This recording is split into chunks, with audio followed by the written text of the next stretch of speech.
শহরের কোলাহল থেকে বেরিয়ে 5.5 ঘন্টা গাড়ি চালিয়ে চলে গেছিলাম বালাসোরের বাগদা বিচে। ব্লু আইজ ইকো রিসর্টে নিয়েছিলাম এক রাতের জন্য ঘর। সবুজ গাছপালায় ভরপুর এই রিসর্টের পরিবেশ আমার চোখ এবং মনকে খুব শান্তি দিয়েছিল। এসি রুমে যে খাটটা ছিল সেটাতে প্রায় 4 জন শুতে পারবে। ডাবের জল দিয়ে ওনারা আমাদের ওয়েলকাম করলেন এবং তারপরেই আমরা দুপুরের খাওয়া দাওয়া সেরে নিয়েছিলাম। প্যাকেজের মধ্যে ছিল ভাত, ডাল, আলু ভাজা, ঝিঙে আলু পোস্ত, ওল চিংড়ির তরকারি, পমফ্রেট মাছ, চাটনি, পাঁপড়।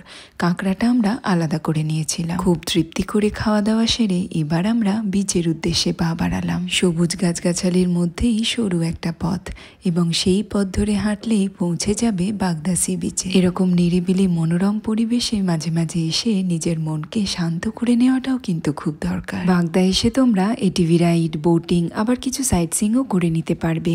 যেমন ধরো blue lake, Panchalingeshwar, Nilgiri Jagannath temple, এরকম আরো কিছু। বিচ থেকে ফিরে একটু রেস্ট নেওয়ার পরেই সন্ধেবেলা ওনারা সার্ভ করলেন চা এবং ভেজ পকোড়া। রিসর্ট থেকে বারবিকিউ এর আয়োজন করা হয়েছিল। এটা কিন্তু প্যাকেজের মধ্যে না, আমরা আলাদা করে অর্ডার করেছি। গল্পগুজব করে সন্ধেটা কাটিয়ে ডিনারে ছিল 3টে রুটি, মিক্স ভেজ, চিকেন কারি আর একটা মিষ্টি। পরের দিন সকালে বাড়ি ফেরার আগে আর একবার ছুটে চলে গেলাম সমুদ্রের সাথে দেখা করতে। বেশ খানিকটা মিঠে রোদ গায়ে লাগিয়ে বসে পড়লাম ব্রেকফাস্টের টেবিলে। ব্রেড অমলেট এবং পুরি, সবজি আর ডিম সেদ্ধ, 2 রকমের অপশন ছিল। রিসর্টের প্যাকেজ ডিটেলস আমি ক্যাপশনে মেনশন করে দেবো, তোমরা দেখে নিও এবং বাগদা বিচে অবশ্যই একবার ঘুরে যেও।